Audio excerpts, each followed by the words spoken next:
গাজায় নির্বিচার গণহত্যায় প্রতিবাদ মুখর বাংলাদেশ। ইসরায়েলি পণ্য বর্জনের ডাক, বিশ্ব নেতাদের নিশ্চুপ ভূমিকার তীব্র নিন্দা।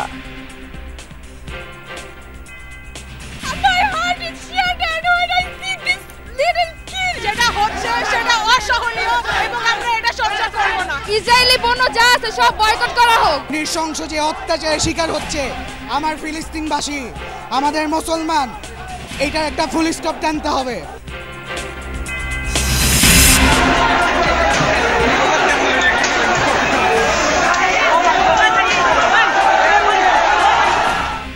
বিভিন্ন জায়গায় কেএফসি বাটা সহ বিভিন্ন শোরুমে হামলা ভাঙচুর, পরিকল্পিতভাবে লুটপাট করেছে একটি মহল, বলছেন বিক্ষোভকারীরা।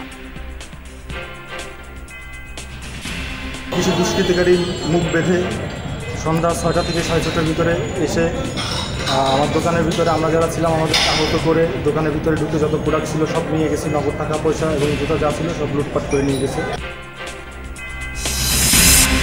বিনিয়োগ সম্মেলনে ব্যাপক সাড়া, ইপিজেড ও অর্থনৈতিক অঞ্চলে লগ্নিতে আগ্রহী বিদেশি উদ্যোক্তারা। স্টার্টআপের জন্য হচ্ছে 900 কোটি টাকার তহবিল।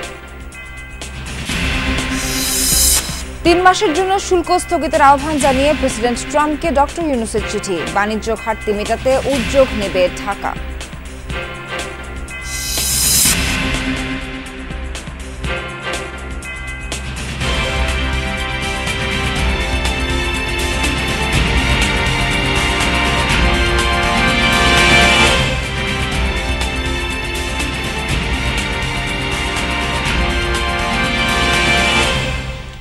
স্বাগত সবাইকে, আমন্ত্রণ যমুনা নিউজে। এতক্ষণ শিরোনাম দেখছিলেন, পুরো খবর জানাবো আমি নাবিলা সোহার। গাজায় ইসরায়েলি গণহত্যার প্রতিবাদে মুখর রাজধানী ঢাকা। সকালে শহীদ মিনারে সংহতি সমাবেশ করেন ঢাকা মেডিকেল কলেজের শিক্ষক শিক্ষার্থীরা। ফিলিস্তিনে ইসরায়েলি আগ্রাসনের তীব্র প্রতিবাদ জানান তারা। আর রাজু ভাস্কর্যের সামনের প্রতিবাদ কর্মসূচিতে যোগ দেয় বিভিন্ন স্কুল কলেজের শিক্ষার্থীরা। একই দাবিতে মিছিল হয়েছে জাতীয় মসজিদ, বায়তুল মোকাররম ও যাত্রাবাড়ি এলাকা থেকেও। গাজায় চলছে ইসরায়েলি আগ্রাসন, আর তার প্রতিবাদে বিশ্বজুড়ে বিক্ষোভ কর্মসূচিতে একাত্মতা জানিয়ে মুখর বাংলাদেশও। ঢাকা বিশ্ববিদ্যালয়ের রাজু ভাস্কর্যের সামনের দুপুরের চিত্র এমন। ফিলিস্তিনিদের প্রতি সংহতি জানাতে দলে দলে টিএসসিতে এসেছে রাজধানীর বিভিন্ন স্কুল কলেজের শিক্ষার্থীরা। তাদের সাথে যোগ দেন নানা শ্রেণী পেশার মানুষও। গাজায় চলমান অবিশ্বাস্য বর্বরতার তীব্র প্রতিবাদ জানিয়ে ইসরায়েলি পণ্য বর্জনের আহ্বান জানান শিক্ষার্থীরা। প্রত্যেকটা ইসলামী জাতির ইমানের দায়িত্ব ফিলিস্তিনকে সাপোর্ট দেয়া। তারা মুসলমানদের শক্তি আর ইমানি পাওয়ার সম্পর্কে তাদের কোনো ধারণাই নেই।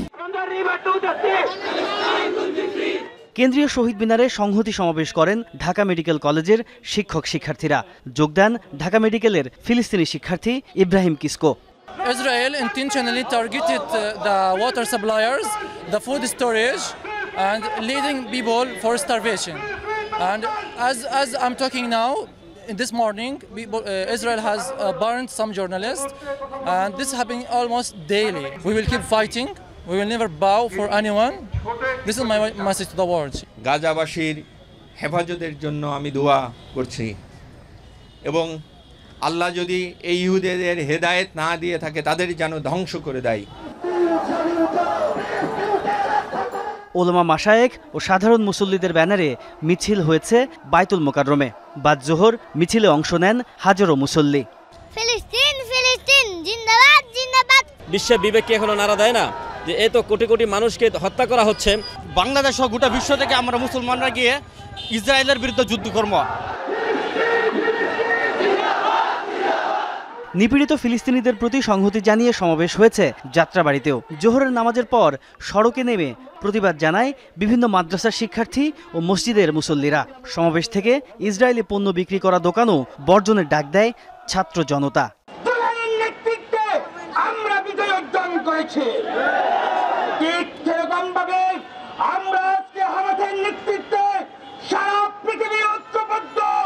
আমরা হামাসের নেতৃত্বে ফিলিস্তিন বিজয় করব ইনশাআল্লাহ। গাজাবাসীর প্রতি সংহতি জানিয়ে কোনো ক্লাস পরীক্ষা নেয়নি ঢাকা বিশ্ববিদ্যালয়। সমস্ত দাপ্তরিক কার্যক্রমও বন্ধ ছিল সকাল 9টা থেকে 11টা পর্যন্ত। তাজনুর ইসলাম, যমুনা নিউজ, ঢাকা। গাজায় গণহত্যার প্রতিবাদে উত্তাল ছিল ঢাকা উত্তর সিটি এলাকাও। শিক্ষার্থীদের পাশাপাশি সড়কে নেমে এসে নিপীড়িত ফিলিস্তিনিদের সঙ্গে সংহতি জানান শিক্ষক, অভিভাবক, বিভিন্ন পেশাজীবী সহ সর্বস্তরের মানুষ। সকাল থেকে বিভিন্ন গুরুত্বপূর্ণ পয়েন্টে অবস্থান নিয়ে চলে বিক্ষোভ কর্মসূচি।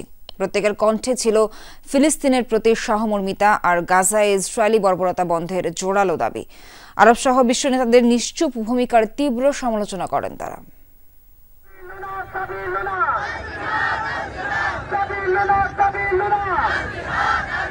জুলাই আন্দোলনের মতো আবারও এক কাতারে ছাত্র জনতা, তবে এবার নিজেদের জন্য নয়, এক হয়েছেন ফিলিস্তিনিদের মুক্তি আর গাজার গণহত্যা বন্ধের দাবিতে। সকালে রাজধানীর ইসিবি চত্বরে জড়ো হয়ে এভাবে প্রতিবাদ জানান Adamjee cantonment school and college, Shaheed Ramizuddin school and college সহ আশপাশের বিভিন্ন শিক্ষা প্রতিষ্ঠানের শিক্ষার্থী, অভিভাবক ও সাধারণ মানুষ। সকলের দাবি অনতিবিলম্বে গাজায় গণহত্যা বন্ধ করতে হবে। আমরা যদি প্রতিবাদ না করি তাহলে একদিন হয়তো এই ফিলিস্তিনের অস্তিত্বই খুঁজে পাওয়া যাবে না।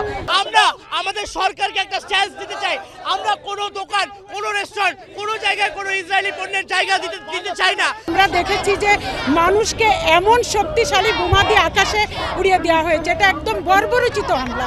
ইসরায়েল যেভাবে ফিলিস্তিনের উপর অত্যাচার করতেছে সেটা মেনে নেওয়ার মতো না। ইসিবি চত্বরের পাশাপাশি বিক্ষোভ হয়েছে রাজধানীর নর্থ সাউথ ইউনিভার্সিটির সামনেও। সেখানে যোগ দেন আমেরিকান ইন্টারন্যাশনাল ও ইন্ডিপেন্ডেন্ট ইউনিভার্সিটি এবং ভিকারুন্নেসা নুন স্কুল অ্যান্ড কলেজ সহ আশপাশের শিক্ষার্থী ও সাধারণ মানুষ।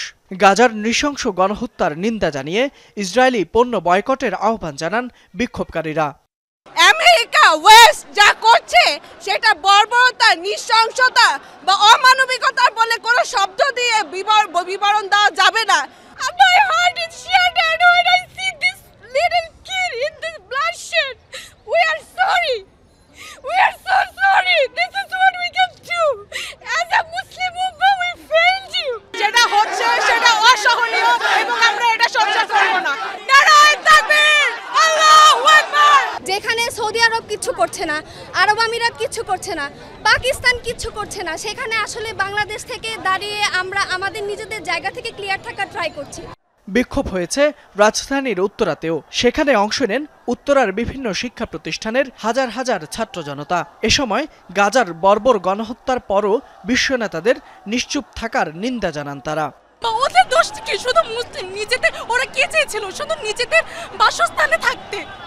এটা কি ওদের অপরাধ? ওনারা শিশু বাচ্চা থেকে শুরু করে হচ্ছে বয়স্ক মানুষ কাউকে ছাড়ছে না, একদম পুরো গাজাটাকে তারা ধ্বংস করে দিচ্ছে। এটা কোনোভাবে মেনে নেওয়ার মতো না। আমরা ইসরায়েলি পণ্য যদি বয়কট করি তাহলে অবশ্যই ফিলিস্তিনের জন্য বেনিফিট আসবে। রাজধানীর বাড্ডা এলাকায়ও গাজায় বর্বর গণহত্যার প্রতিবাদে বিক্ষোভ করেছে ব্র্যাক ইউনিভার্সিটির শিক্ষার্থীরা। গাজায় ইসরায়েলি গণহত্যা সত্ত্বেও আরব ও বিশ্ব নেতাদের ভূমিকার নিন্দা জানান তারা।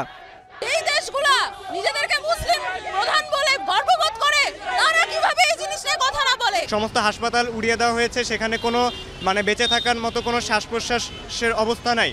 মিরপুর এলাকায় প্রতিবাদ মিছিলে মুখর ছিলেন বাংলাদেশ ইউনিভার্সিটি অব প্রফেশনালস বিইউপির শিক্ষার্থীরা। দাবি জানান দ্রুত বন্ধ করতে হবে গণহত্যা, মুক্ত স্বাধীন রাষ্ট্র দিতে হবে ফিলিস্তিনিদের। বিকেলে বাংলা মোটর এলাকায় বিক্ষোভ করেন ব্যবসায়ী ও আশপাশের এলাকার বিভিন্ন শ্রেণী পেশার মানুষ। ফিলিস্তিনিদের স্বাধীন রাষ্ট্রের স্বীকৃতি ইস্যুতে বিশ্ববাসীকে এক কাতারে দাঁড়ানোর আহ্বান ছিল সবার কণ্ঠে।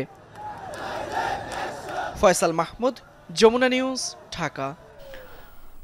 গাজায় ইসরায়েলি আগ্রাসনের প্রতিবাদে রাজধানী ঢাকা সহ দেশ জুড়ে প্রতিবাদ কর্মসূচির আড়ালে কিছু সুযোগ সন্ধানী ব্যক্তি বিভিন্ন জেলায় ভাঙচুর ও লুটপাট চালিয়েছে। তাদের নিবৃত্ত করার চেষ্টা করেছে পুলিশ। চট্টগ্রামে গ্রেফতার করা হয়েছে একজনকে। সাধারণ জনগণ ও ভুক্তভোগীরা বলছেন গাজায় গণহত্যা বন্ধের দাবিতে বিক্ষোভ হবে, কিন্তু সেটি হয় যেন শান্তিপূর্ণ। এদিকে সিলেট সহ বিভিন্ন স্থানে দোকানপাট ও ব্যবসা প্রতিষ্ঠান ভাঙচুরের সঙ্গে জড়িতদের গ্রেফতারের নির্দেশ দিয়েছেন পুলিশ মহাপরিদর্শক বাহারুল আলম। ফিলিস্তিনে দখলদার ইসরায়েলি বাহিনীর বর্বর হামলার প্রতিবাদে উত্তাল গোটা দেশ। আন্দোলনকারীদের চোখে মুখে ক্রোধ। প্রতিবাদের অংশ হিসেবে ইসরায়েলি পণ্য ধ্বংস করে তারা। অনেক জায়গায় টাকা দিয়ে পণ্য কিনে তা ধ্বংস করা হলেও চট্টগ্রামে বিভিন্ন জায়গায় দোকান থেকে জোর করে পণ্য বের করে আনা হয়। পাশাপাশি নগরীর লালখান বাজার জিসি মোড়ে ভাঙচুর করা হয় বাটার শোরুম, কেএফসি, ডোমিনোস পিৎজার আউটলেট। সাউথ ডিভিশনে একজন অ্যারেস্ট হয়েছে। সবাই তো ওখানে প্রোটেস্ট করার সময় ওখান থেকে আসছে। সিসিটিভি ফুটেজ বা যেগুলো পাওয়া গেছে ওগুলো বিশ্লেষণ করে আমরা পরবর্তী ব্যবস্থা নেব। আর দোকান মালিক থেকে যদি কেউ অভিযোগ করে সেই অনুযায়ী ব্যবস্থা নেওয়া। গাজীপুরের বোর্ডবাজার এলাকায় কোক সহ সব ধরনের ইসরায়েলি পণ্য বয়কট কর্মসূচি পালন করে বিক্ষোভকারীরা, কিন্তু সেখানেও একদল উচ্ছৃঙ্খল মানুষ বিভিন্ন শোরুমে ইটপাটকেল নিক্ষেপ করে। পরে পুলিশ গিয়ে পরিস্থিতি নিয়ন্ত্রণে আনে। একই রকম ঘটনা ঘটেছে কক্সবাজার ও খুলনাতেও। শেষ হওয়ার পরে কিছু দুষ্কৃতিকারী মুখ বেঁধে সন্ধ্যা 6টা থেকে 6:30টার ভিতরে এসে আমার দোকানের ভিতরে আমরা যারা ছিলাম আমাদের আহত করে দোকানের ভিতরে ঢুকে যত প্রোডাক্ট ছিল সব নিয়ে গেছে, নগদ টাকা পয়সা এবং জুতা যা ছিল সব লুটপাট করে নিয়ে গেছে। ভাঙচুর হয়েছে সিলেটেও। কেএফসি, ডোমিনোজ, ইউনিমার্ট সহ হামলা ও ভাঙচুর করা হয় বাটা আউটলেটে। সাধারণ জনগণ বলছেন, ফিলিস্তিনের প্রতি বাংলাদেশিদের সমর্থন অকৃত্রিম। তাই গাজায় নির্বিচারে গণহত্যা বন্ধে বিক্ষোভ স্বতঃস্ফূর্ত। কিন্তু বিক্ষোভের নামে ভাঙচুর, লুটপাট ও বিশৃঙ্খলা সৃষ্টি কোনোভাবেই সমর্থনযোগ্য নয়। এ ব্যাপারে প্রশাসনকে সক্রিয় হওয়ার আহ্বান জানিয়েছেন তারা। সাইফ আহমেদ, যমুনা নিউজ। এদিকে সিলেট সহ বিভিন্ন স্থানে দোকানপাট ও ব্যবসা প্রতিষ্ঠান ভাঙচুরের সঙ্গে জড়িতদের গ্রেফতারের নির্দেশ দিয়েছেন পুলিশ মহাপরিদর্শক বাহারুল আলম। এর পরপরই সিলেট নগরীতে বিশেষ অভিযানে নেমেছে পুলিশ। সোমবার সন্ধ্যার পর থেকেই নগরীর বিভিন্ন স্থানে টহল দেয় সিলেট মেট্রোপলিটন পুলিশের সদস্যরা। এ সময় তারা বলেন, দিনভর ইসরায়েল বিরোধী বিক্ষোভের মধ্যে কেএফসি, বাটা সহ বিভিন্ন স্থানে লুটপাট ভাঙচুর চালিয়েছে দুষ্কৃতিকারীরা। এতে আতঙ্ক ছড়িয়ে পড়েছে ব্যবসায়ী জনগণের মাঝে। তাই এ সকল ঘটনায় জড়িতদের বিরুদ্ধে ব্যবস্থা নিতে এই অভিযান পরিচালনা করা হয়। এ সময় লুটপাটে জড়িত থাকার অভিযোগে 3 জনকে আটকও করা হয়। সিলেট মেট্রোপলিটন পুলিশের কমিশনার জানান, ভিডিও ফুটেজ দেখে বাকিদেরও শনাক্ত করার কাজ চলমান রয়েছে। বিভিন্ন সুযোগ সন্ধানী লোকজন এখানে হামলা চালিয়েছে এবং ভাঙচুর করে লুটপাটের চেষ্টা চালিয়েছে। আমরা আমাদের উপস্থিতি এবং সেনাবাহিনীর তৎপরতায় আমরা এটা প্রতিহত করার চেষ্টা করেছি। পাশাপাশি আমরা এখন পর্যন্ত 3 জনকে আটক করা হয়েছে। বিনিয়োগ পরিবেশ সহজ করতে কাজ চলছে। দেশি বিদেশি প্রতিষ্ঠানের মধ্যে সংযোগ স্থাপনে সহযোগিতা করছে সরকার। এমনকি দীর্ঘমেয়াদী ট্রেড লাইসেন্স ইস্যুর বিষয়টি ভাবা হচ্ছে। বিনিয়োগ সম্মেলনে এমন তথ্য তুলে ধরেন বিডার নির্বাহী চেয়ারম্যান। আর স্টার্টআপ উদ্যোক্তাদের সুখবর দিলেন গভর্নর। বললেন, 900 কোটি টাকার বিশেষ তহবিল গঠন করা হচ্ছে। এদিকে তথ্য ও প্রযুক্তি বিষয়ক বিশেষ সহকারী ফায়েজ আহমেদ তৈয়ব জানান, ইন্টারনেটকে নাগরিকদের মৌলিক সেবা হিসেবে নিশ্চিত করা হবে। বিদেশি বিনিয়োগের ক্ষেত্রে পুরনো ধ্যান ধারণা ভাঙতেই 4 দিনব্যাপী বাংলাদেশ বিনিয়োগ সম্মেলন। প্রথম দিনে এতে অংশ নেন 40 দেশে 6 শতাধিক বিনিয়োগকারী, ছিলেন দেশি তরুণ উদ্যোক্তারাও। সকালে রাজধানীর একটি হোটেলে সম্মেলনের শুরু হয় স্টার্টআপ কানেকশন সেশনের মধ্য দিয়ে। এতে দেশি উদ্যোক্তাদের সাথে বিদেশিরাও অংশ নেন। উদ্যোক্তাদের কাছে জানতে চাওয়া 2025-এর বিনিয়োগ সম্মেলন ঠিক কতটা গুরুত্বপূর্ণ তাদের কাছে। পানি রিলেটেড যা আছে তার নিজের টেকনোলজি হলো ডুবোটেক, যেটা বানাচ্ছে লাস্ট 7 বছর যাবত। এখন আমরা ইন্ডাস্ট্রিয়ালি বাংলাদেশে বিভিন্ন সংস্থাকে সাহায্য করতেছি আমাদের উপর দিয়ে। যে কোনো স্টার্টআপ চাইলে 1 ঘন্টার জন্য আমাদের অফিসটা ইউজ করতে পারবে, এছাড়া ডেইলি মান্থলি বেসিসেও ইউজ করতে পারবে। আমরা গাড়িটি বানিয়েছি রাইড শেয়ারিং ড্রাইভার যারা আছেন বা যারা হচ্ছে ভাড়ায় চালিত গাড়ি হিসেবে চালান, তাদের জন্য বেশি টাকা ইনকাম করতে পারেন এই জন্য। বিডার নির্বাহী চেয়ারম্যান চৌধুরী আশিক মাহমুদ বলেন, ব্যবসা বাণিজ্যের প্রতিবন্ধকতা দূরের চেষ্টা চলছে। নতুন উদ্যোক্তাদের ট্রেড লাইসেন্স আটকে যায় সরকারি লাল ফিতার দৌড়াতে। ভোগান্তি এড়াতে দীর্ঘ সময়ের জন্য ট্রেড লাইসেন্স প্রদানের বিষয়টি ভাবা হচ্ছে। বিনিয়োগ পরিবেশ সহজ করতে কাজ চলছে। দেশি বিদেশি প্রতিষ্ঠানের মধ্যে সংযোগ স্থাপনে সহযোগিতা করছে সরকার। এমনকি দীর্ঘমেয়াদী ট্রেড লাইসেন্সের ইস্যুর বিষয়টি ভাবা হচ্ছে। বাংলাদেশ ব্যাংকের গভর্নর জানান, নতুন উদ্যোক্তা তৈরিতে 8 থেকে 900 কোটি টাকার একটি স্টার্টআপ ফান্ড গঠন করা হয়েছে। খুব শীঘ্রই দেয়া হবে প্রজ্ঞাপন। 900 crore স্টার্টআপের জন্য সহযোগিতার পরিবেশ নিশ্চিতে কাজ করছে বাংলাদেশ ব্যাংক। তরুণ উদ্যোক্তাদের বিশেষ সুবিধা দেওয়া হবে। আশা করছি সপ্তাহখানেকের মধ্যে এই বিষয়ে প্রজ্ঞাপন জারি করা হবে। প্রযুক্তিগত খরচ কমিয়ে আনা হবে। যারা এই বিষয়ে কাজ করছে তাদের পাশে থাকবে কেন্দ্রীয় ব্যাংক। স্টার্টআপ প্রকল্পে 900 কোটি টাকা ফান্ড গঠনের সিদ্ধান্ত নেওয়া হবে। এদিকে বিকেলে প্রথম দিনের কার্যক্রম জানাতে সংবাদ সম্মেলন করে বিডা চেয়ারম্যান চৌধুরী আশিক মাহমুদ, যিনি আজকে প্রতিমন্ত্রীর পদমর্যাদা লাভ করেছেন। সংবাদ সম্মেলনে জানান, সারা দেশ থেকে 1500 স্টার্টআপ এবং 25টি বিদেশি ভেঞ্চার ক্যাপিটাল এসেছে। বিনিয়োগে সকল ধরনের প্রতিবন্ধকতা দূর করার আশ্বাসও দেন আশিক মাহমুদ। স্টার্টআপ কমিটির জন্য তারা যে চ্যালেঞ্জগুলো অনেক দিন ধরে ফেস করে আসছেন, যেই কারণে বাংলাদেশের স্টার্টআপ কমিউনিটি যত বড় হওয়া উচিত ছিল তত বড় এতদিনে হয়নি, সেই রেড টেপগুলো আমরা সরকার থেকে রিমুভ করার চেষ্টা করছি এবং সেই রিমুভালটা আমরা একসাথে করার চেষ্টা করছি। এ সময় তথ্য ও প্রযুক্তি বিষয়ক বিশেষ সহকারী ফায়েজ আহমেদ তৈয়ব বলেন, ইন্টারনেটের দাম কমিয়ে আনার কাজ চলছে। বলেন, সাইবার সিকিউরিটি অ্যাক্ট সংশোধনও করা হবে। একই সাথে ইন্টারনেটকে নাগরিকদের মৌলিক সেবা হিসেবে নিশ্চিত করা হবে। বর্তমান সরকার কখনোই ইন্টারনেট বন্ধ করবে না এবং আগামী সরকার যাতে ইন্টারনেট বন্ধ করতে না পারে সেজন্য আমরা সব ধরনের ব্যবস্থা নিচ্ছি। এই ব্যবস্থাগুলোর মধ্যে 4টা আমরা উল্লেখ করেছি। একটা হচ্ছে যে আমরা এই সপ্তাহে বা আগামী সপ্তাহে যে আমরা সাইবার সেফটি অর্ডিন্যান্সটা পাস করব, সেখানে আমরা ইন্টারনেটকে নাগরিক অধিকার হিসেবে স্বীকৃতি দিয়েছি। আগামী বুধবার ইনভেস্টমেন্ট সামিট উদ্বোধন করবেন প্রধান উপদেষ্টা ডক্টর মোহাম্মদ ইউনূস। লামিয়া তিথি, যমুনা নিউজ, ঢাকা। 3 মাসের জন্য বাড়তি শুল্ক আরোপ স্থগিত চেয়ে মার্কিন প্রেসিডেন্ট ডোনাল্ড ট্রাম্পের কাছে চিঠি পাঠিয়েছেন প্রধান উপদেষ্টা ডক্টর মোহাম্মদ ইউনূস। পাশাপাশি শুল্ক পুনর্বিবেচনারও আহ্বান জানিয়েছেন তিনি। চিঠিতে বলা হয়, বাংলাদেশে মার্কিন রপ্তানি বৃদ্ধিতে এরই মধ্যে কাজ শুরু করেছে অন্তর্বর্তী সরকার। চুক্তি হয়েছে এলএনজি আমদানির। তুলা আমদানি বাড়াতে গুদামজাতকরণে দেয়া হবে বিশেষ সুবিধা। এছাড়া গ্যাস টারবাইন ও চিকিৎসা সরঞ্জাম সহ বেশ কিছু মার্কিন পণ্যের শুল্ক কমানোর কথাও ভাবছে সরকার। বিশ্বের বেশিরভাগ দেশের জন্য দ্বিগুণের বেশি শুল্ক আরোপ করেছে ডোনাল্ড ট্রাম্প। বাংলাদেশের জন্য যা 15 থেকে বাড়িয়ে 37% করার কথা বলা হয়েছে। বাংলাদেশের দ্বিতীয় সর্বোচ্চ রপ্তানি দেশ যুক্তরাষ্ট্রের এমন ঘোষণায় নতুন চ্যালেঞ্জে দেশের পোশাক খাত। বৈদেশিক বাণিজ্য ঠিক রাখতে মার্কিন প্রেসিডেন্ট ডোনাল্ড ট্রাম্পকে চিঠি দিয়েছেন ডক্টর মোহাম্মদ ইউনূস। এই লেটারের মূল যে বিষয়টা, আমরা রিকোয়েস্ট করেছি তাকে to postpone the application of US reciprocal tariff measures on Bangladesh for 3 months. আমরা অ্যাসুর করেছি যে না, আমরা যে সমস্ত মেজার নিচ্ছি সেই মেজারে ইউএসএ আমাদের মার্কেট শেয়ার, আমাদের এক্সপোর্ট মার্কেটটা আরও বেটার হবে, আরও বৃদ্ধি পাবে, কমবে না।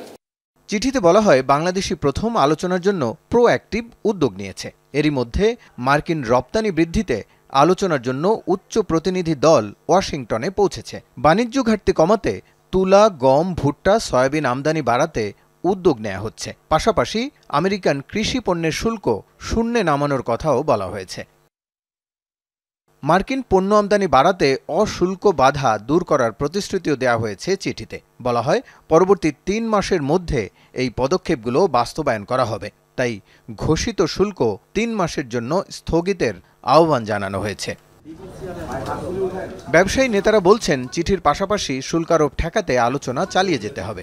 সেই সাথে বিশেষ টাস্কফোর্স গঠন করার কথাও বলেন তারা। দুপুরে যুক্তরাষ্ট্রের শুল্ক আরোপ বিষয়ে সংবাদ সম্মেলনে এসব পরামর্শ দিয়েছে আন্তর্জাতিক বাণিজ্য সংস্থা আইসিসি। $2 বিলিয়ন উপরে যে 37% এক্সট্রা ডিউটি দিতে হবে, যেটা $750 মিলিয়ন। এই $750 মিলিয়ন আমেরিকান গভর্নমেন্টকে দিতে হবে। এখন প্রশ্ন হচ্ছে, এই $750 মিলিয়ন কে দিবে? বাণিজ্য মন্ত্রণালয়ের অধীনে রপ্তানিকারক, আমদানিকারক, রপ্তানি উন্নয়ন ব্যুরো এবং কাস্টম কর্মকর্তাদের নিয়ে একটি টাস্কফোর্স গঠন করা আমার মনে হয় সময়ের দাবি। এই টিম বাংলাদেশ আমেরিকা বাণিজ্যের প্রবণতা পর্যবেক্ষণ করবে এবং বাণিজ্য ঘাটতি কমানোর উপায় খুঁজবে। এর আগে ব্যবসায়ী ও বিশেষজ্ঞদের সাথে বৈঠক করেন প্রধান উপদেষ্টা। সে আলোকে মার্কিন প্রেসিডেন্ট ও প্রশাসনকে 2টি চিঠি দেওয়ার সিদ্ধান্ত নেয় সরকার। রাসেল আহমেদ, যমুনা নিউজ, ঢাকা। গাজা উপত্যকায় ইসরায়েলি বাহিনীর চলমান গণহত্যা ও গুরুতর মানবাধিকার লঙ্ঘনের ঘটনায় নিন্দা জানিয়েছে বাংলাদেশ সরকার। সোমবার পররাষ্ট্র মন্ত্রণালয়ের এক বিজ্ঞপ্তিতে এই তথ্য জানানো হয়। বলা হয়েছে, ইসরায়েলি হামলায় নারী ও শিশু সহ বহু ফিলিস্তিনি নিহত হয়েছেন। এই যুদ্ধে গাজায় মানবিক সাহায্য পৌঁছানো বাধাগ্রস্ত হয়েছে। ইসরায়েলকে অবিলম্বে সব ধরনের অভিযান বন্ধ করার আহ্বান জানায় পররাষ্ট্র মন্ত্রণালয়। এছাড়া জাতিসংঘ সহ আন্তর্জাতিক সম্প্রদায়কে অবিলম্বে নিঃশর্ত যুদ্ধবিরতি কার্যকর করতে বিশেষ গুরুত্ব দেওয়ার কথাও বলা হয়েছে। বিজ্ঞপ্তিতে উল্লেখ করা হয়, চলমান ফিলিস্তিন সমস্যার একটি টেকসই 2 রাষ্ট্রভিত্তিক সমাধান চায় বাংলাদেশ। আন্তর্জাতিক আইন মেনে ফিলিস্তিনিদের শান্তি, মর্যাদা ও ন্যায় বিচারের আকাঙ্ক্ষার ভিত্তিতে শান্তি বাস্তবায়নের সবাইকে সহযোগিতার হাত বাড়ানোর আহ্বান জানিয়েছে বাংলাদেশ সরকার। গাজায় ইসরায়েলি আগ্রাসনের প্রতিবাদে দেশ জুড়ে পালিত হচ্ছে নো ওয়ার্ক নো স্কুল কর্মসূচি। বিভিন্ন জেলায় সমাবেশে যোগ দেন সর্বস্তরের মানুষ। সকলের একটাই দাবি, ইসরায়েলি আগ্রাসন বন্ধ হোক এখনই, গড়ে উঠুক স্বাধীন ফিলিস্তিন।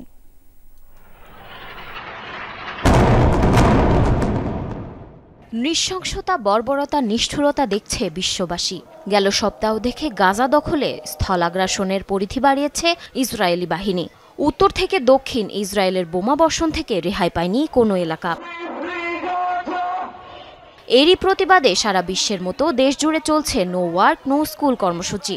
কারো চোখ পানিতে টলমল, কারো চোখে মুখে ক্রোধের আগুন।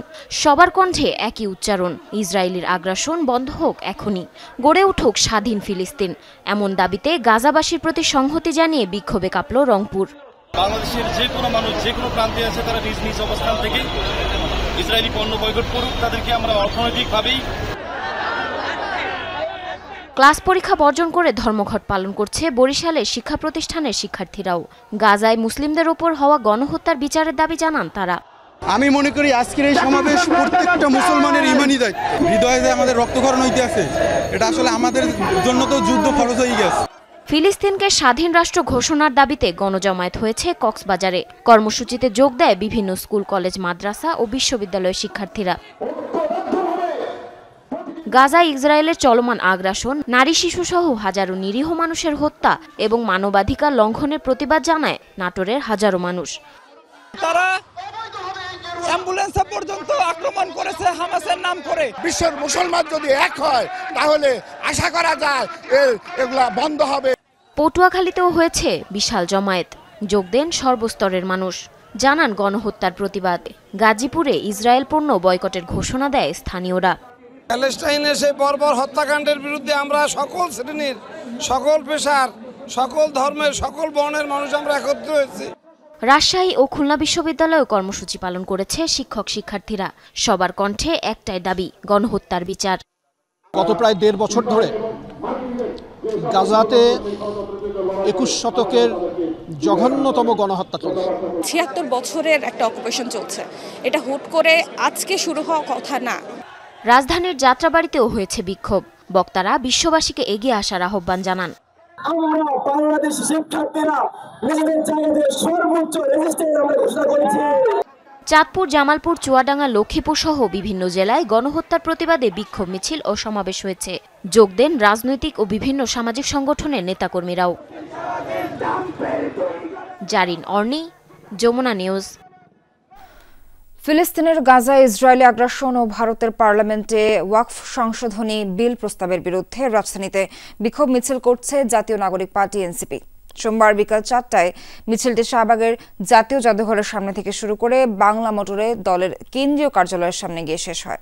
বিক্ষোভের শুরুতে নেতারা বলেন, সারা পৃথিবীর মানবতাবাদী মানুষ ফিলিস্তিনের পক্ষে, গাজার পক্ষে। ভারতীয় মুসলমানদের অধিকার হরণের জন্য তৎপরতা চলছে বলে অভিযোগ করেন তারা। এনসিপি নেতারা বলেন, তারা সবসময় বিপন্ন মানবতার জন্য নির্যাতিত মানুষের পাশে দাঁড়াতে চান। মা বাবারা তাদের বাচ্চা দাফন করছে হাত ছাড়া, পা ছাড়া, মাথা ছাড়া।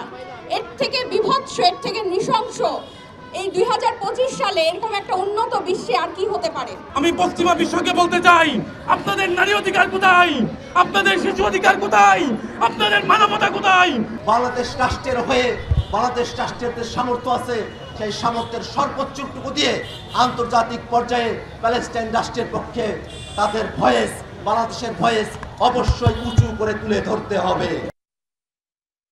অবিলম্বে গাজায় নারী শিশু হত্যা সহ ন্যাক্কারজনক হামলা বন্ধ করতে হবে, অন্যথায় বিশ্ব মুসলিম গাজার দিকে মার্চ করতে বাধ্য হবে বলে হুঁশিয়ারি দিয়েছেন বাংলাদেশ জামায়াতে ইসলামী নেতারা। সোমবার রাজধানীতে এক বিক্ষোভ মিছিল শেষে এসব কথা বলেন ঢাকা মহানগর উত্তর জামায়াতে ইসলামীর secretary general doctor Rezaul Karim. তিনি বলেন, পৃথিবীর কাছে ইসরায়েলের কার্যক্রম আয়ামে জাহেলিয়াতের বর্বর যুগের ইতিহাসকে হার মানিয়েছে। ইসরায়েলের গণহত্যা পরিচালনার মাধ্যমে পৃথিবীর মানচিত্রে সন্ত্রাসী রাষ্ট্র হিসেবে পরিণত হয়েছে। গাজাবাসীর পাশে দাঁড়াতে তরুণ যুবকদের জ্ঞান, বিজ্ঞান ও প্রযুক্তি বিষয়ে দক্ষ হয়ে ইসরায়েলকে বয়কটের আহ্বান জানান ডক্টর রেজাউল।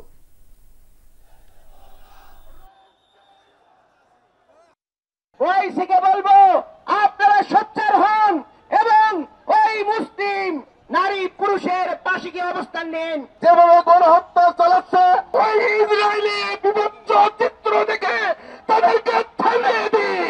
মুসলিম জনগোষ্ঠীকে নির্দয়ভাবে গণহত্যা চালিয়ে নিশ্চিহ্ন করে দেওয়ার চক্রান্ত শুধু নয়, নিশ্চিহ্ন করে দেওয়ার কার্যক্রমকে থামানোর জন্য জাতিসংঘের কোনো ব্যবস্থা নেই। ফিলিস্তিনের গাজায় ইসরায়েলি বাহিনীর গণহত্যা ও নির্বিচার হামলা বন্ধের দাবিতে সোচ্চার হয়েছে দেশের আইনজীবী সমাজ। দুপুরে সুপ্রিম কোর্ট বার কাউন্সিল ভবনের সামনে গাজায় গণহত্যা বন্ধের দাবিতে মানববন্ধন বিক্ষোভ করেছেন আইনজীবীরা। এ সময় তারা বলেন, গাজা নিরীহ মানুষের ওপর ইসরায়েলি বাহিনী যে গণহত্যা চালাচ্ছে তা কোনোভাবেই কাম্য নয়। তাদের হামলা থেকে নারী শিশুরাও রেহাই পাচ্ছেন, এমনকি হাসপাতাল, মসজিদে বোমা হামলা চালাচ্ছে বর্বর ইসরায়েল, যা চরম মানবাধিকার লঙ্ঘন। আন্তর্জাতিক আইনে বর্বর বাহিনী বিচারের দাবি জানান আইনজীবীরা। ইসরায়েলি পণ্য বর্জনেরও কথা বলেন তারা।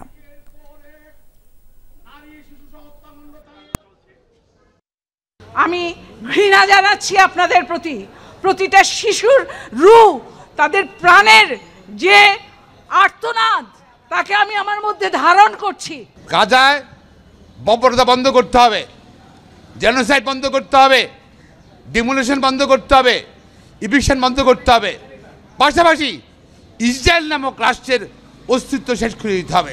এই মানবাধিকার অপরাধের সঙ্গে যারা জড়িত তাদেরকে অবিলম্বে আন্তর্জাতিক আইনে বিচার সহ আমি তাদের দৃষ্টান্তমূলক শাস্তি দাবি করছি।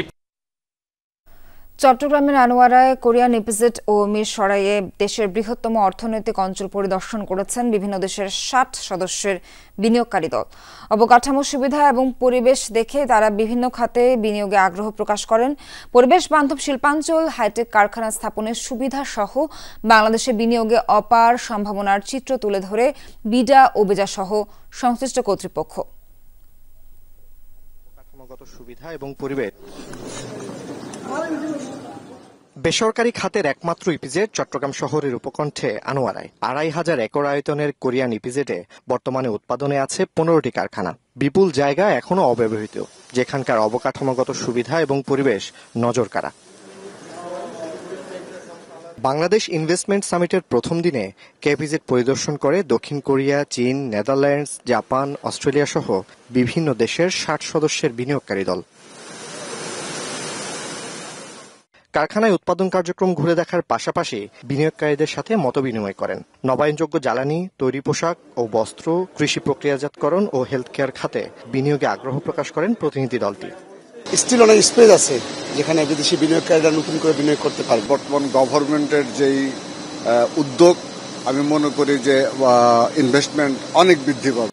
কেপিজেডে অবকাঠামোগত সুবিধা ও বিদেশি বিনিয়োগের অনুকূল পরিবেশ সহ সামগ্রিক বিষয় তুলে ধরেন সংশ্লিষ্টরা।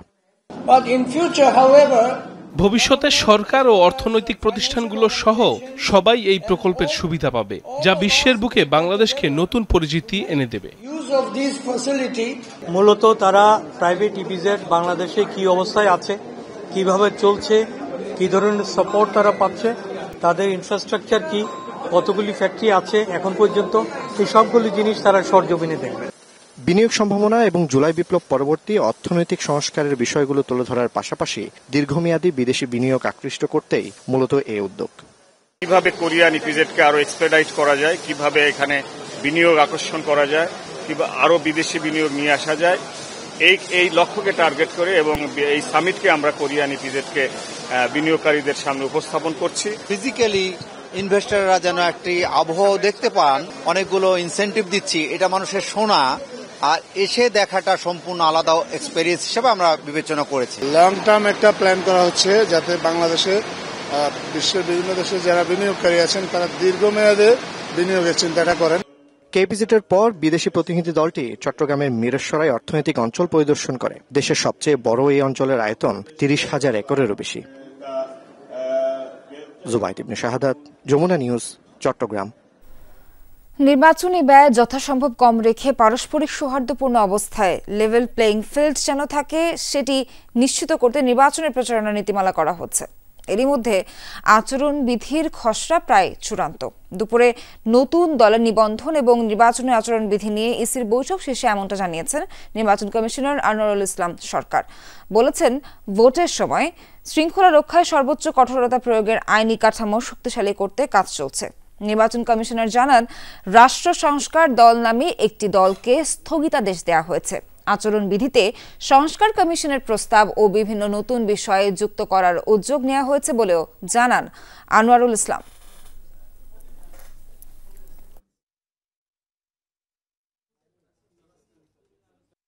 ন্যূনতম রেখে এবং একটা সুশৃঙ্খল অবস্থায় নির্বাচনী প্রচারণা যাতে শৃঙ্খলার বিঘ্নিত না হয়, পারস্পরিক সৌহার্দ্যপূর্ণ অবস্থায় একবারে গ্রামীণ পর্যায়ে পর্যন্ত নিরবিচ্ছিন্নভাবে লেভেল প্লেয়িং ফিল্ড হিসাবে সব প্রার্থী সমভাবে প্রচারণা করতে পারে, সেই ধরনের একটা অ্যাটিটিউড নিয়ে আমরা আচরণ বিধিমালাটা করতে চাচ্ছি। দ্বিকক্ষ বিশিষ্ট আইনসভার উচ্চকক্ষ যেন স্বজনপ্রীতি ও পুনর্বাসনের জায়গা না হয় সেটি নিশ্চিতে রাজনৈতিক দলসহ সবাইকে সোচ্চার হওয়ার আহ্বান জানিয়েছেন AB party chairman Mujibur Rahman Manju. বিকেলে সংসদ ভবনে জাতীয় ঐকমত্য কমিশনের সাথে বৈঠক শেষে সাংবাদিকদের প্রশ্নের জবাবে তিনি এই আহ্বান জানান। কমিশনে পাঠানো সুপারিশে দ্বিমত ও আংশিক একমত হওয়া বিষয়গুলো নিয়ে এই বৈঠক হয়। তিনি জানান, আলোচনার মাধ্যমে দ্বিকক্ষ বিশিষ্ট সংসদ ও ইলেকটোরাল কলেজের ভোটে রাষ্ট্রপতি নির্বাচন নিয়ে আপত্তির জায়গা থেকে সরে এসেছে এবি পার্টি। আলোচনায় প্রধানমন্ত্রী ক্ষমতার ভারসাম্য আনা, 2 বারের বেশি প্রধানমন্ত্রী নয় এবং প্রাদেশিক ব্যবস্থা না করার ব্যাপারে জোর দেন। বর্তমান পরিস্থিতিতে গণপরিষদ নির্বাচনের সুযোগ নেই বলেন দলটির চেয়ারম্যান। দ্বিকক্ষ পার্লামেন্টের আপার চেম্বারে যেটা আমরা শঙ্কাবোধ করছি যে আত্মীয় স্বজন, তারপরে কাউকে কোনো শিল্পীদেরকে দিয়ে ওই যে পুনর্বাসনের প্রক্রিয়াটা যাতে না হয়, ওনারা যেটা আমাদেরকে অনুরোধ করেছেন যে আপনারা রাজনৈতিক দল আকারে এটার জন্য ভয়েস রেজ করেন, আমরাও সবাই মিলে পাবলিকলি ভয়েস রেজ করব যাতে কেউ এটাকে মিসইউজ করতে না পারে।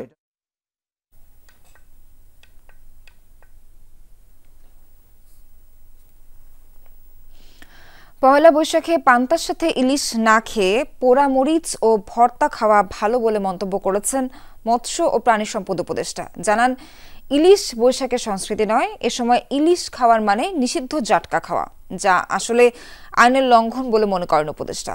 এজন্য তিনি এবারের পহেলা বৈশাখে পান্তার সাথে ইলিশ না খাওয়ার আহ্বান জানিয়েছেন। পহেলা বৈশাখ সব ধর্মবর্ণের সম্মিলনে দিনে দিনে হয়েছে বাঙালির এক সর্বজনীন উৎসব। উদযাপনের এই উৎসবে 80-র দশকে যুক্ত হয়েছে পান্তার সাথে ইলিশ খাওয়ার রেওয়াজ। একে বৈশাখী রসনার আরোপিত সংস্কৃতি বলেছেন মৎস্য উপদেষ্টা। জানান, কিছু শহুরে মানুষ এই রেওয়াজ চালু করেছে, এর সাথে গ্রামের সম্পর্ক কম। আবার যে সময় উদযাপিত হয় বৈশাখ, সেই সময় জাটকা বা ছোট অবস্থায় থাকে ইলিশ। সরকারিভাবে নিষিদ্ধ থাকে জাটকা ধরাও। তাই বৈশাখের প্রথম দিনে জাটকার নামে ইলিশ খাওয়া আইনেরও লঙ্ঘন বলে মনে করেন উপদেষ্টা। পান্তা ইলিশ আমাদের সংস্কৃতির কোনো অংশ না, আরোপিত সংস্কৃতি আমি বলবো। এটা মনে রাখতে হবে, পয়লা বৈশাখে যারা ইলিশ খাবেন তারা আসলে জাটকাই খাবেন এবং তারা আইনের লঙ্ঘন করছেন। তো কাজে এটা বাজারে পাওয়া যাওয়াটাও কিন্তু আইনের লঙ্ঘন হবে। এবারের পয়লা বৈশাখে পান্তার সাথে ইলিশ না খাওয়ার আহ্বান জানিয়েছেন উপদেষ্টা ফরিদা আক্তার। ঐতিহ্য রক্ষায় পরামর্শ দিয়েছেন পান্তার সাথে শাক, ভর্তা আর পোড়ামরিচ খাওয়ার। পয়লা বৈশাখের দিনে আপনি বাতাসা খান, আপনি মিষ্টি খান, দই চিড়া খান, ছাতুর শরবত খান, আর নর্মাল ভাত খাবেন। পান্তা ভাতের সাথে ভর্তাটাই বেশি ভালো। আর তার চেয়ে পোড়া মরিচ খান আরো ভালো। ইলিশ সাধারণ মানুষের ক্রয় ক্ষমতার নাগালে রাখতে সরকারের চেষ্টার কমতি নেই বলে দাবি করেছেন মৎস্য উপদেষ্টা। জাতীয় মাছ রক্ষায় মন্ত্রণালয়ের উদ্যোগে ৮ এপ্রিল থেকে শুরু হচ্ছে জাটকা সংরক্ষণ সপ্তাহ, চলবে ১৪ এপ্রিল পর্যন্ত। সাধারণ মানুষের নাগালের মধ্যে যেন থাকে। আলমগীর স্বপন, যমুনা নিউজ, ঢাকা। বগুড়ায় শহীদ আব্দুল মালেক ওয়েলফেয়ার ফাউন্ডেশনের উদ্যোগে চালু হয়েছে বিনামূল্যের স্বাস্থ্যসেবা প্রকল্প। সোমবার ধুনট উপজেলার মানিকপোটল গ্রামে এই প্রকল্পের উদ্বোধন করা হয়। এ সময় বক্তারা বলেন, ১৯৬৯ সালে ঢাকা বিশ্ববিদ্যালয় ক্যাম্পাসে ইসলামী শিক্ষা ব্যবস্থা নিয়ে বক্তব্যের জেরে প্রতিপক্ষের হামলায় প্রাণ হারান আব্দুল মালেক। তার স্মৃতি ও আদর্শ নিয়ে গড়ে তোলা শহীদ আব্দুল মালেক ওয়েলফেয়ার ফাউন্ডেশন দীর্ঘদিন ধরেই কাজ করছে শিক্ষা ও স্বাস্থ্য সেবা নিয়ে। এরই ধারাবাহিকতায় বিনামূল্যের প্রকল্প চালু করা হয়। ভবিষ্যতে যা পরিপূর্ণ হাসপাতালের রূপ দেওয়ার পরিকল্পনাও আছে ফাউন্ডেশনের। অনুষ্ঠানে ফাউন্ডেশনের সভাপতি আব্দুল বাসেদ, ইসলামী ছাত্র শিবিরের কেন্দ্রীয় সভাপতি সহ আরও অনেকে উপস্থিত ছিলেন। নরসিংদীতে জেলা যুব দলের সাধারণ সম্পাদকের বিরুদ্ধে অপপ্রচারের প্রতিবাদে সভা অনুষ্ঠিত হয়েছে। সোমবার বিকেলে রায়পুরার বাঘাইকান্দি বাজারে এ সভার আয়োজন করে চর আড়ালিয়া ইউনিয়ন বিএনপির নেতাকর্মীরা। এ সময় তারা বলেন, ঈদের দিন তুচ্ছ ঘটনাকে কেন্দ্র করে ঈদগাহে স্থানীয়দের মাঝে সংঘর্ষের ঘটনা ঘটে। এরই জেরে একটি পক্ষ সংবাদ সম্মেলনে দাবি করে মাদক ব্যবসায় বাধা দেয়ায় ৫ শতাধিক বাড়িঘরে হামলা ও লুটপাট করা হয়েছে। সেখানে জেলা যুব দলের সাধারণ সম্পাদক হাসানুজ্জামান সরকারকে জড়িয়ে মিথ্যা প্রচার করা হয়েছে বলে দাবি করে এ সকল অপপ্রচার বন্ধের আহ্বান জানান সভায় অংশগ্রহণকারীরা।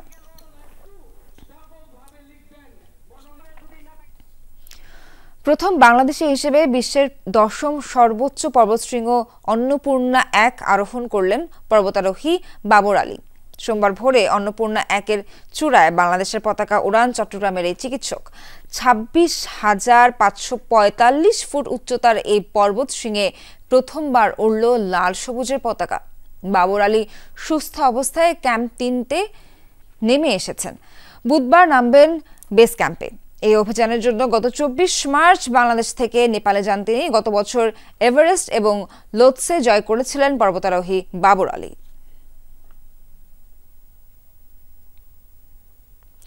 মিয়ানমারে শক্তিশালী ভূমিকম্পে মৃতের সংখ্যা বেড়ে দাঁড়িয়েছে ৩,৬০০।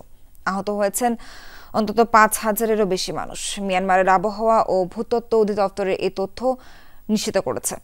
সংস্থাটির তথ্য মতে রোববার পর্যন্ত ভূমিকম্প পরবর্তীতে আরও ৮৯টি আফটারশক রেকর্ড করা হয়েছে, যার মাত্রা ছিল ২.৮ থেকে ৭.৫-এর মধ্যে। গত ২৮শে মার্চ স্থানীয় সময় দুপুর ১২:৫১ ৭.৯ মাত্রার এই ভূমিকম্পটি আঘাত হানে দেশটিতে। ভয়াবহ এই দুর্যোগের দীর্ঘ সময় পর ধ্বংসস্তূপ থেকে আর কারো জীবিত ফেরার সম্ভাবনা নেই বলে জানিয়েছে সংশ্লিষ্টরা। তবে এখনও নিখোঁজ রয়েছেন ১৬০ জন।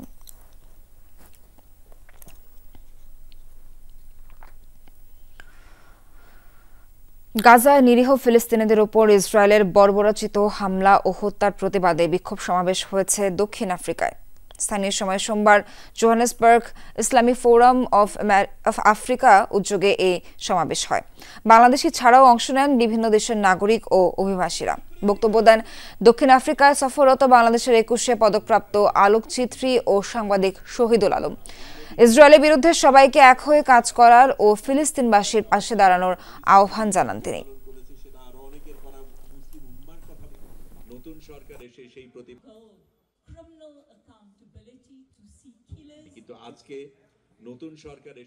ইসরায়েল যা করছে এবং যা করে পার পেয়ে যাচ্ছে সেটা যাতে আর কোনোদিন পৃথিবীতে না হতে পারে সেটা নিশ্চিত করা আমাদের দায়িত্ব।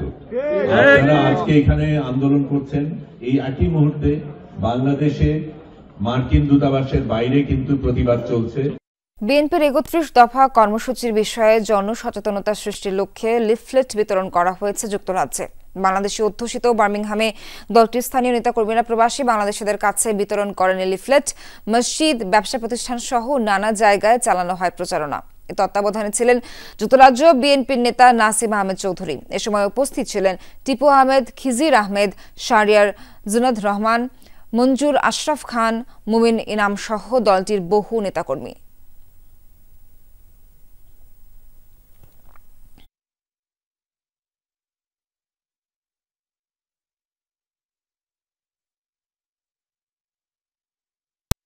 বাংলাদেশের রাষ্ট্র কাঠামো মেরামতের জন্য যে 31 দফা বিএনপি উপস্থাপন করেছে জনগণের সামনে, সেটাকে যুক্তরাজ্যে আমরা প্রত্যেকটি জায়গায় ছড়িয়ে ছিটিয়ে দেওয়ার জন্য কাজ শুরু করেছি। 31 দফা দাবি নিয়ে জনাব তারেক রহমান সাহেবের আমরা আজকে লিফলেট বিতরণ করেছি বার্মিংহামে, ইনশাআল্লাহ আমরা করে যাব। বৈষম্য বিরোধী আন্দোলনের হত্যা চেষ্টা মামলায় ব্যারিস্টার তুরিন আফরোজকে গ্রেফতার করেছে পুলিশ। সোমবার রাতে উত্তরা ৩ নম্বর সেক্টরের 11 নম্বর রোডের বাসায় অভিযান চালিয়ে ব্যারিস্টার তুরিন আফরোজকে গ্রেফতার করা হয়। উত্তরা বিভাগের উপপুলিশ কমিশনার ডিসি মোহাম্মদ মহিদুল ইসলাম জানান, উত্তরা থানায় ব্যারিস্টার তুরিন আফরোজের বিরুদ্ধে একজন ছাত্র হত্যা চেষ্টার মামলা রয়েছে। গুলিবিদ্ধ শিক্ষার্থী এখনও চিকিৎসাধীন অবস্থায় রয়েছে। উত্তরা পশ্চিম থানা ছাড়াও নীলফামারীতে তার বিরুদ্ধে একাধিক মামলা রয়েছে।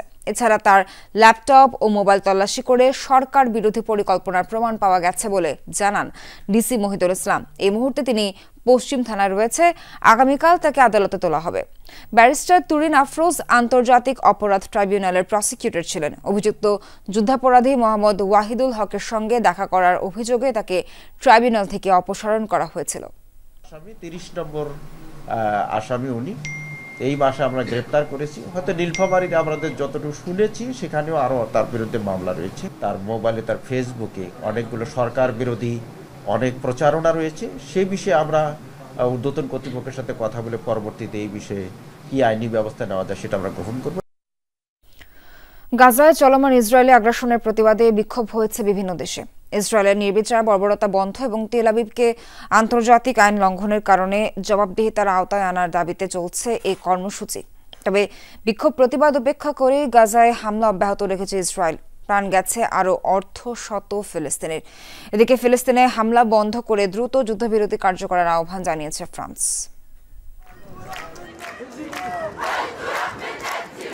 গাজায় হামলার প্রতিবাদে বিক্ষোভে উত্তাল তিউনিসিয়া, মরক্কো, তুরস্ক সহ বিভিন্ন দেশ। সোমবার বিশ্বব্যাপী ধর্মঘটের ডাক দেয় ফিলিস্তিনের ন্যাশনাল অ্যান্ড ইসলামিক ফোর্সেস। তারই সমর্থনে বিভিন্ন দেশে চলছে বিক্ষোভ প্রতিবাদ। ইসরায়েলের নির্বিচার বর্বরতা থামাতে এবং তেল আবিবকে আন্তর্জাতিক আইন লঙ্ঘনের কারণে জবাবদিহিতার আওতায় আনার দাবিতে এই কর্মসূচি। তবে বিশ্বজুড়ে চলা বিক্ষোভ প্রতিবাদ সত্ত্বেও নির্বিকার তেল আবিব। গাজায় চলছে নির্বিচার হামলা। দেইর আল বালার আরও 5টি এলাকা খালি করার নির্দেশ দেয় আইডিএফ। তারপর চালানো হয় অমানবিক তাণ্ডব। মধ্য গাজা আল আকসা হাসপাতাল সংলগ্ন এলাকাতেও বোমা ছোড়ে আইডিএফ।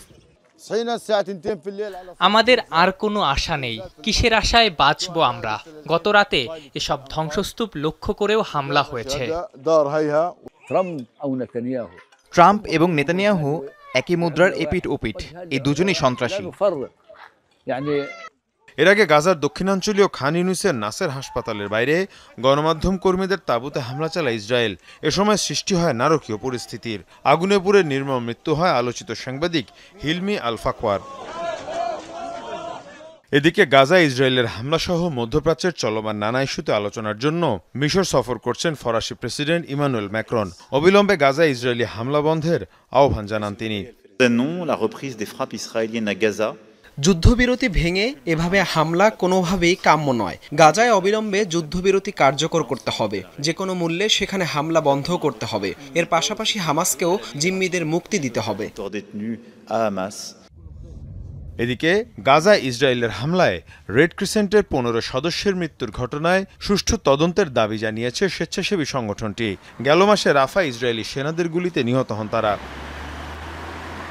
মীর মুশফিকা হাসান, যমুনা নিউজ। দর্শক, এখানে শেষ করছি যমুনা নিউজের আয়োজন। এতক্ষণ যারা সঙ্গে ছিলেন সবাইকে ধন্যবাদ।